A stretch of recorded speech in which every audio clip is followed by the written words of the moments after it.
Bonjour et bienvenue sur notre chaîne. Aujourd'hui, nous allons plonger dans une histoire fascinante, pleine de mystères cachés dans les pages des Saintes Écritures, l'histoire des 4 anges déchus emprisonnés sous le fleuve Euphrate. En avez-vous déjà entendu parler? Sinon, préparez-vous, car nous allons révéler des détails intrigants sur ces figures célestes et leur influence sur les prophéties bibliques. Restez jusqu'à la fin, car il y aura une révélation surprenante sur le destin de ces anges que vous ne voudrez pas manquer. L'histoire se déroule dans des temps anciens, peu après le déluge, lorsque les nations ont commencé à se disperser et à se rétablir. Dans la région que nous connaissons aujourd'hui sous le nom de Moyen-Orient, il y avait une vaste et prospère terre entourée de fleuves puissants, parmi lesquels l'Euphrate. Ce fleuve, l'un des 4 qui coulait depuis l'Éden, portait avec lui une aura de mystère et de puissance. Il était vu comme un symbole de fertilité et de vie, mais aussi comme un lieu de grands secrets divins. Les habitants de cette région commençaient à reconstruire leur ville et à former de nouvelles civilisations. C'était une époque marquée par l'adoration, les rituels et les sacrifices aux dieux païens, mais aussi par des prophètes et des messagers de Dieu qui se levaient pour proclamer la vérité et avertir du jugement divin. Au centre de cette narration se trouve Noriel, un jeune prophète dévoué qui vit sur les rives de l'Euphrate. Appelé par Dieu pour être un instrument d'avertissement et de miséricorde, il grandit parmi un peuple déchiré entre l'adoration du Dieu véritable et la séduction des pratiques païennes qui commencent à émerger autour d'eux. Son nom, Noriel, signifie « lumière de Dieu », et il porte cette mission depuis son enfance, étant éduqué dans les voies des Écritures et dans les traditions des patriarches. Noriel joue un rôle fondamental dans la société, étant considéré comme un guide spirituel. Beaucoup le respectent, mais d'autres le voient comme une menace à leur mode de vie et aux pouvoirs occultes qu'il cherche à contrôler dans la région. Le prophète ressent un poids sur son cœur, car Dieu lui a révélé qu'une grande obscurité était sur le point de se déchaîner. Quelque chose de profond et de sombre, lié aux eaux du grand fleuve qu'il connaissait si bien. Un jour, alors qu'il était en prière, Noriel a une vision. Il voit 4 anges, des figures imposantes, enchaînés sous les eaux de l'Euphrate, criant de désespoir. Il entend une voix qui dit « Ce sont les 4 qui sont tombés, ceux qui ont désobéi et qui ont été emprisonnés jusqu'au temps déterminé ?»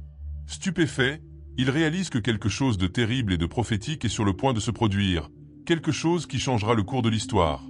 Noriel comprend que ces anges sont mentionnés dans des visions prophétiques, comme dans Apocalypse 9, 14-15, où il est dit « Délie les 4 anges qui sont liés au grand fleuve Euphrate ». Cependant, il ne sait pas quand cela se produira, et l'angoisse commence à grandir dans son cœur. Il craint pour son peuple et pour l'avenir de la terre que Dieu lui a confié. Appelé par Dieu, Noriel sent qu'il doit avertir les gens et se préparer spirituellement à ce qui s'en vient.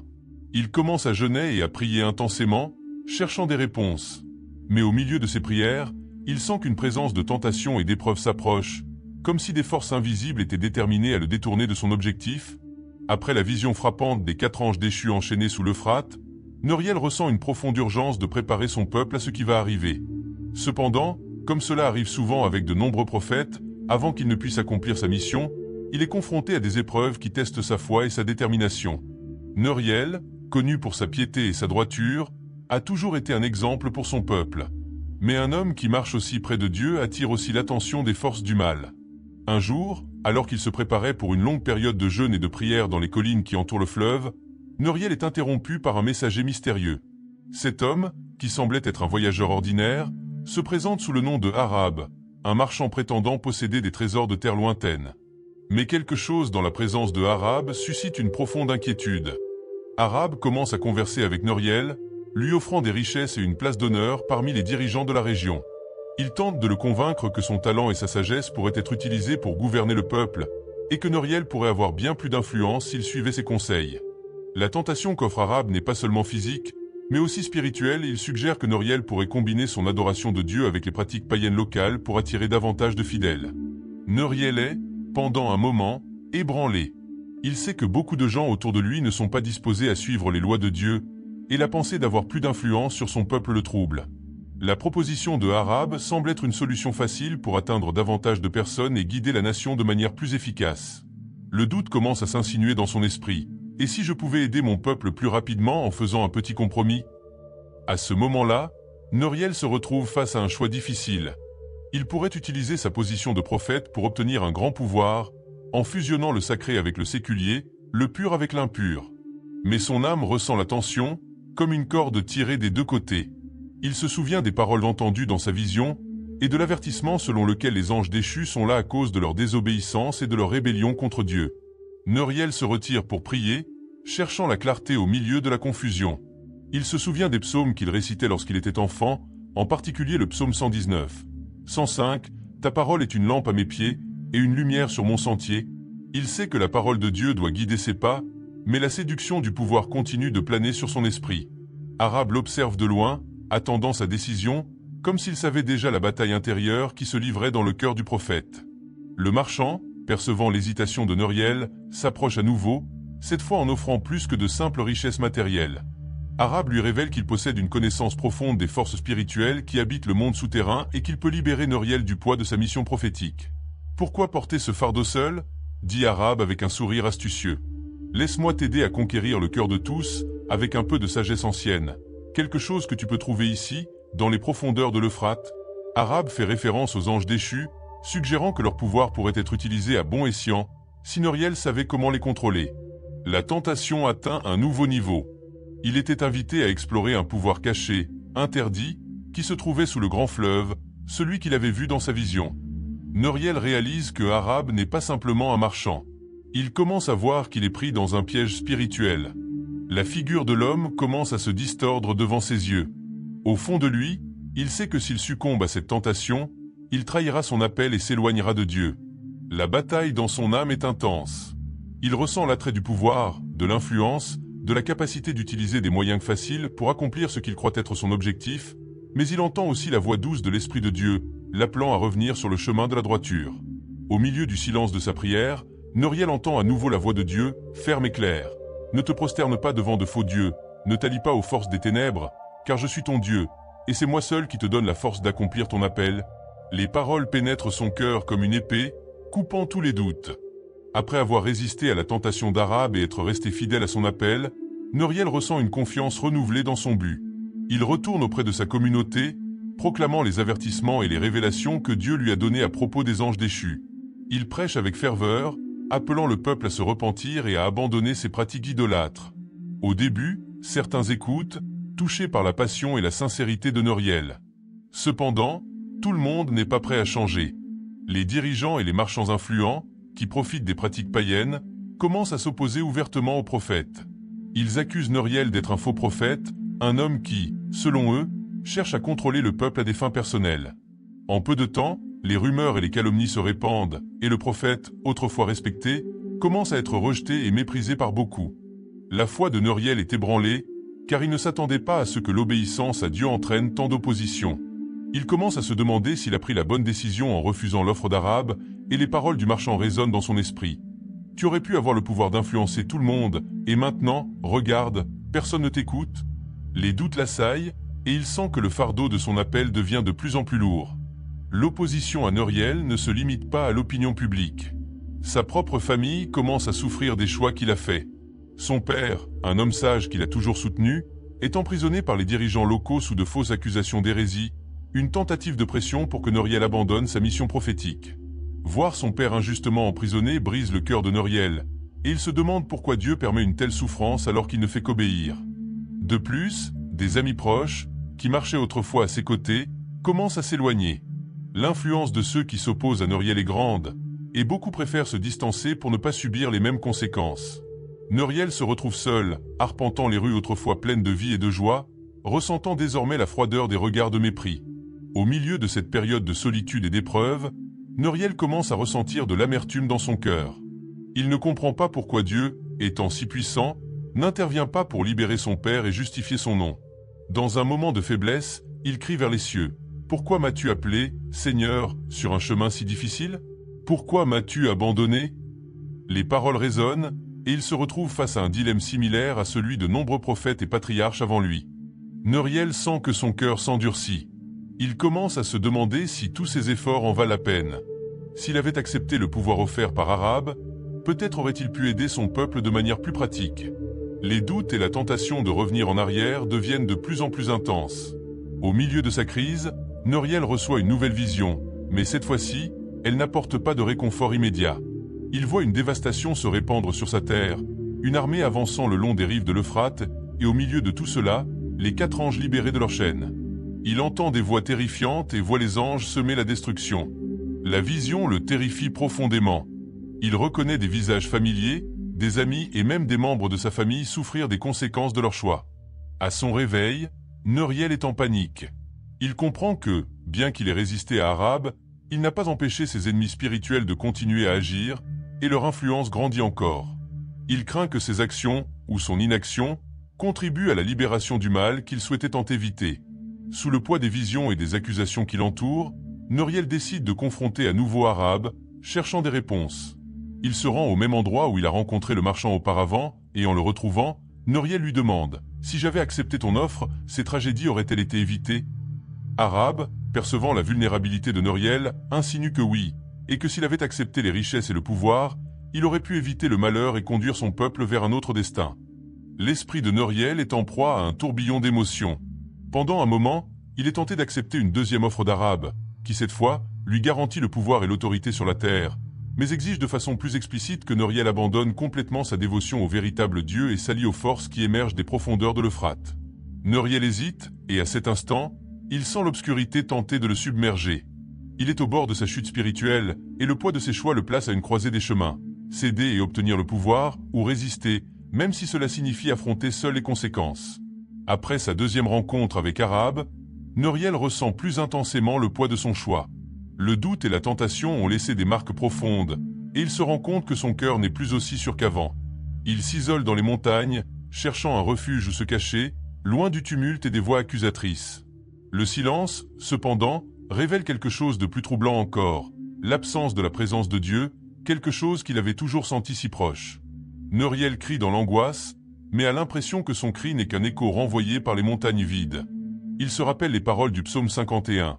10. Crée en moi un cœur pur, ô Dieu, et renouvelle en moi un esprit bien disposé.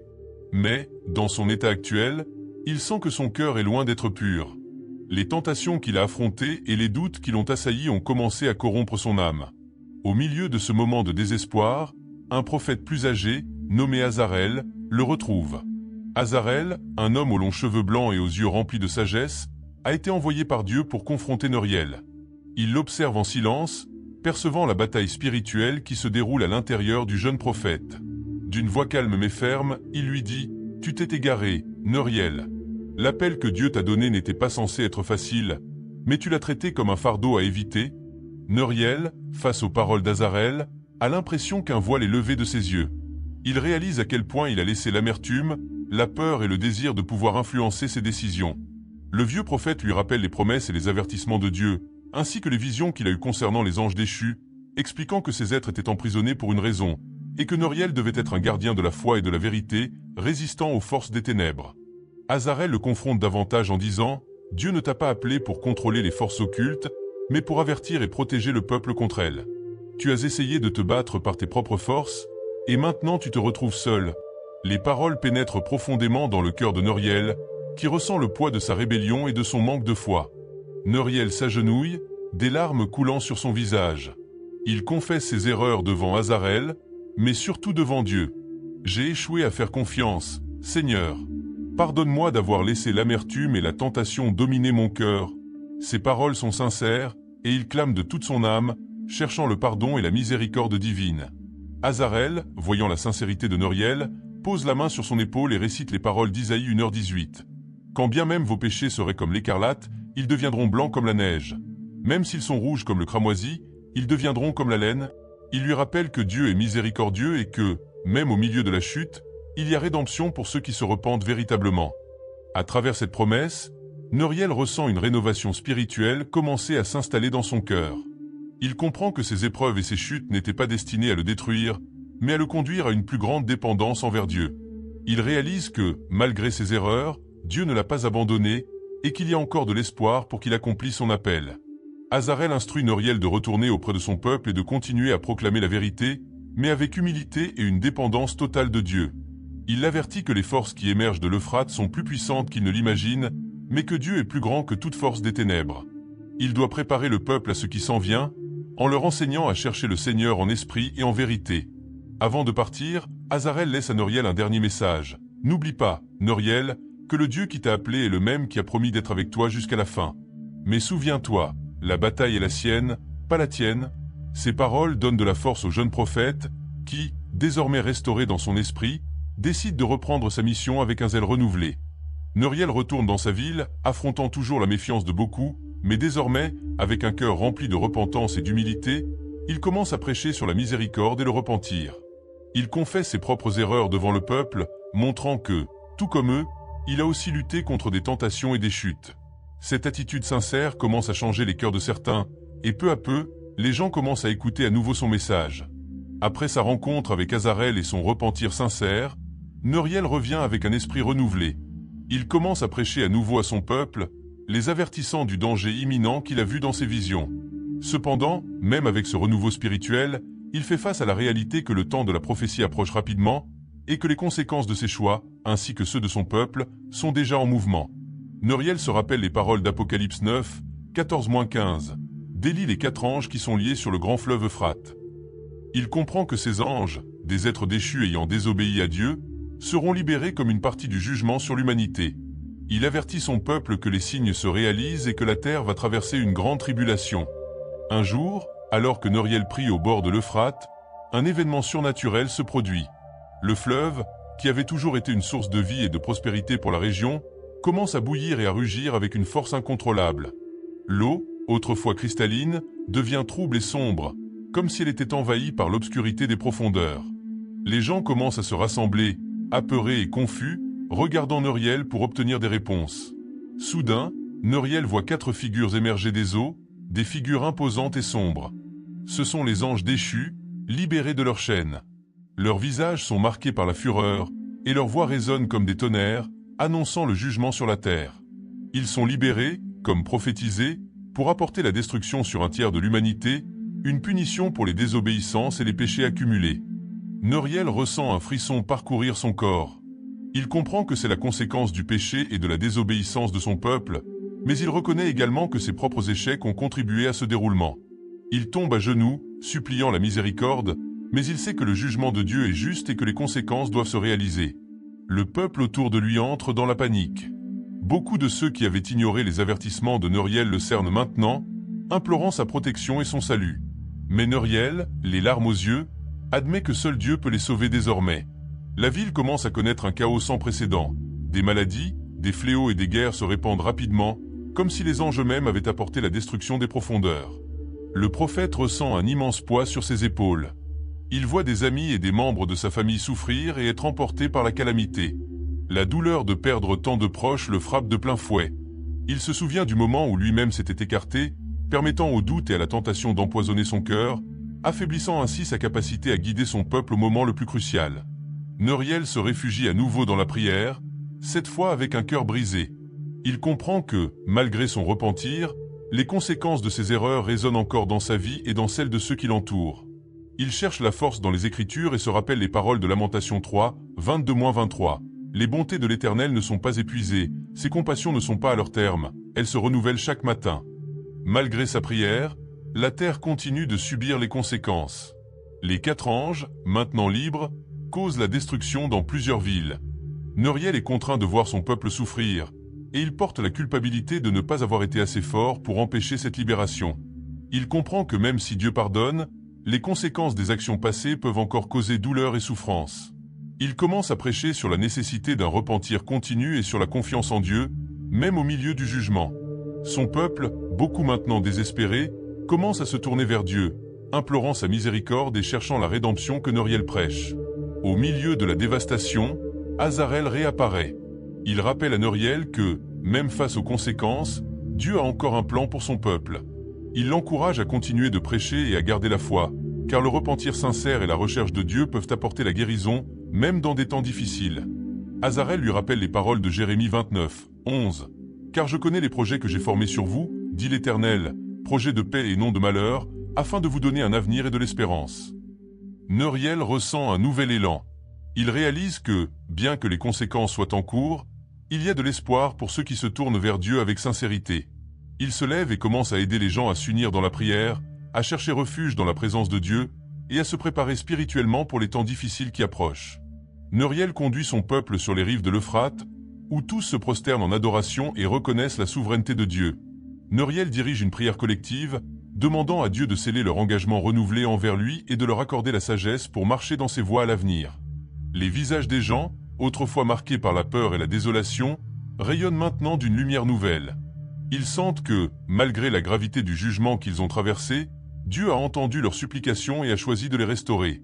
Les eaux de l'Euphrate continuent de se purifier, et Noriel voit cela comme un symbole clair de la purification spirituelle qui s'opère parmi son peuple. Il rappelle à tous les paroles du psaume 51, 10, « Ô Dieu, crée en moi un cœur pur, renouvelle en moi un esprit bien disposé. » Les guérisons spirituelles et physiques se répandent, et ceux qui étaient malades commencent à se rétablir.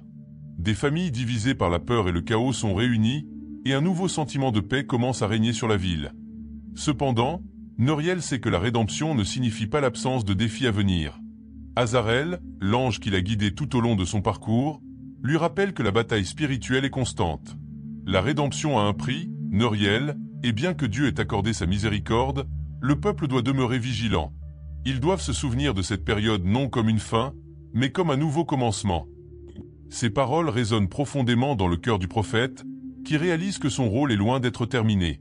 Il doit continuer à enseigner et à guider son peuple vers une relation plus profonde avec Dieu. À la suite de cette expérience, la ville de Noriel retrouve progressivement la prospérité. Les terres dévastées commencent à fleurir à nouveau, les récoltes sont abondantes, et la paix règne entre les voisins qui autrefois se querellaient. Noriel, tout en observant ces transformations, reste humble, reconnaissant que c'est uniquement par la grâce divine que tout cela a été rendu possible. Il se souvient constamment des paroles d'Azarel et de sa propre expérience de repentance, et il continue à prêcher la nécessité d'une foi constante, ancrée dans la prière et l'obéissance à Dieu. Les années passent, et Noriel, bien qu'âgé, continue de jouer un rôle central dans la vie spirituelle de son peuple. Son histoire est transmise de génération en génération comme un témoignage de la puissance du repentir et de la rédemption. Les enfants grandissent en entendant les récits de la libération des anges déchus, du jugement sévère qui a suivi, mais surtout de la grande miséricorde de Dieu qui a permis au peuple de se relever. Noriel devient une figure emblématique, non pas en raison de ses propres mérites, mais parce qu'il a su se soumettre à la volonté divine et reconnaître ses fautes. Ses sermons continuent de toucher les cœurs, et il enseigne à tous que la véritable grandeur ne réside pas dans la perfection, mais dans la capacité à se repentir et à chercher Dieu sincèrement, même après avoir échoué. Il prêche souvent sur la parabole du fils prodigue, rappelant à chacun que Dieu est toujours prêt à accueillir ceux qui reviennent à lui avec un cœur contrit. Alors que sa fin approche, Noriel reçoit une dernière visite d'Azarel. L'ange lui annonce que son temps sur terre touche à sa fin, mais que son héritage spirituel perdurera. Tu as accompli ta mission, Noriel. Le peuple a été restauré, et à travers toi, ils ont appris à rechercher la lumière de Dieu même dans les moments les plus sombres. Maintenant, tu es appelé à te reposer. Noriel, avec une grande paix dans son cœur, accepte cette nouvelle, sachant que sa vie a été utilisée pour un dessein divin plus grand que lui. Dans ces derniers jours, entouré de ceux qu'il a aimés et servis, Noriel partage ses derniers enseignements. Il leur rappelle que la foi est un chemin à parcourir chaque jour, et qu'ils doivent toujours se tourner vers Dieu pour la direction, surtout dans les moments d'incertitude.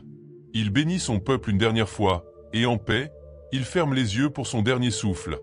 Après la mort de Noriel, son héritage se perpétue.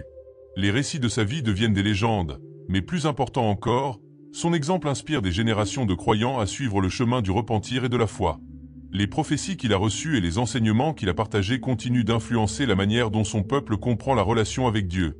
L'histoire de Noriel n'est pas seulement celle d'un homme, mais d'un peuple qui a traversé le jugement, la chute, la rédemption et la restauration. Elle rappelle à tous que, peu importe la profondeur des ténèbres, la lumière de Dieu est toujours prête à éclairer le chemin pour ceux qui cherchent sincèrement sa présence. Ainsi, le prophète Noriel laisse un héritage durable, non seulement dans les écrits sacrés et les histoires racontées, mais surtout dans les cœurs de ceux qui, grâce à lui, ont appris à se tourner vers Dieu, non avec peur, mais avec amour et confiance. Le nom de Noriel demeure gravé dans les annales de son peuple, non comme un héros parfait, mais comme un serviteur fidèle qui a su se relever, même après être tombé.